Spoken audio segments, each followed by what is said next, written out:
Hi friends, welcome back to my channel. ரொம்பவே ஈஸியான மெத்தடில் வந்து ஒரு வெள்ளரிக்காய் புளிக்கறி மாதிரி நம்ம வந்து இதில் வந்து பார்த்திங்கன்னா மஞ்சள் பொடி, வத்தல் பொடி, ஜீரகப்பொடி, அப்புறம் மல்லி மட்டும் இதில் வந்து ரொம்பவே கம்மியான குவான்டிட்டி தான் நம்ம வந்து யூஸ் பண்ணுவோம். தேங்காயெலாம் அரைச்சி போட்டு பண்ணுறது தான் ரொம்பவே நல்லாயிருக்கும். ஈஸியாக ஒரு 10-15 நிமிஷத்துக்குள்ளாடி நம்ம வந்து பண்ணுற மாதிரியான ஒரு கறி தான். ஃபஸ்ட்டு ஒரு மசாலா அரைச்சிக்கிடலாம். ஒரு மிக்ஸி ஜார் எடுத்துகிட்டு 2 சின்ன உள்ளி, ஒரு வெள்ளைக்கூடு சின்ன பல், ஒரு 3/4 கப் அளவுக்கு தேங்காய், அதுக்கப்புறம் ஒரு 1/2 டீஸ்பூன் அளவுக்கு ஜீரகம், நம்ம வந்து சின்ன ஜீரகம் அதையும் போட்டுட்டு இதில் வந்து ஒரு 1/2 கப் அளவுக்கு தண்ணி ஊற்றிடுங்க. தண்ணி ஊற்றிட்டு நல்லா வந்து பேஸ்ட் மாதிரி அரைச்சி எடுத்துடுங்க. மசாலான்னு பார்த்திங்கன்னா நம்ம வந்து தேங்காயோட திக்னஸ் மட்டும்தான், ரொம்ப வந்து மசாலா வந்து இருக்காது. இப்போ வந்து அரைச்சி எடுத்தாச்சு, இது அப்படியே இருக்கட்டும்.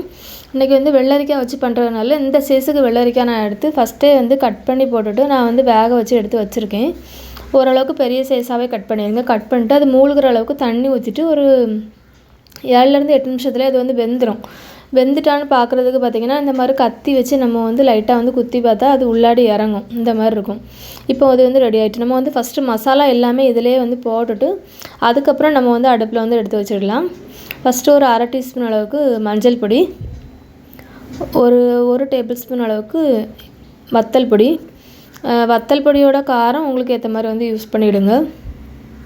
அதுக்கப்புறம் ஒரு 1/2 டீஸ்பூன் அளவுக்கு மல்லிப்பொடி ரொம்ப வந்து போட வேண்டாம். நம்ம வந்து ஃபஸ்ட்டே வந்து ஜீரகமும் போட்டுட்டோம்.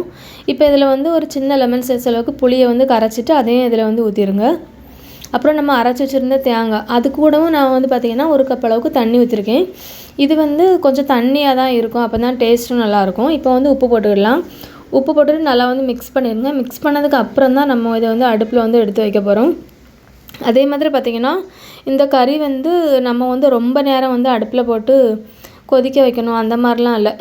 ஒரு 10 நிமிஷம் அந்த மாதிரி கொதிக்க வச்சாலே போதும். ஃபஸ்ட்டு நல்லா வந்து கொதிக்கட்டு, அப்புறம் நல்லா மிக்ஸ் பண்ணிவிட்டு உப்பு வந்து செக் பண்ணி பார்த்துடுங்க. பார்த்துட்டு அதுக்கப்புறம் நம்ம வந்து ஃப்ளேமை வந்து கம்மி பண்ணி வச்சிடலாம். ஃபஸ்ட்டு நம்ம வந்து தீயை கூட்டி வச்சு தான் கொதிக்க வைக்கணும்.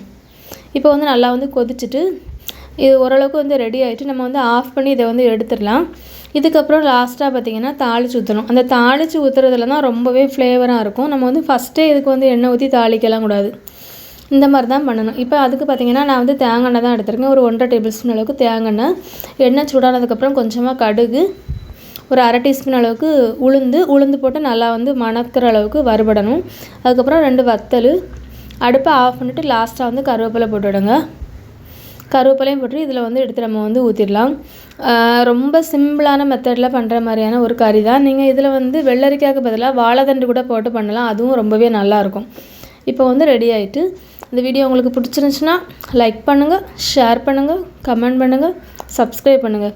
தேங்க்ஸ் ஃபார் வாட்சிங்.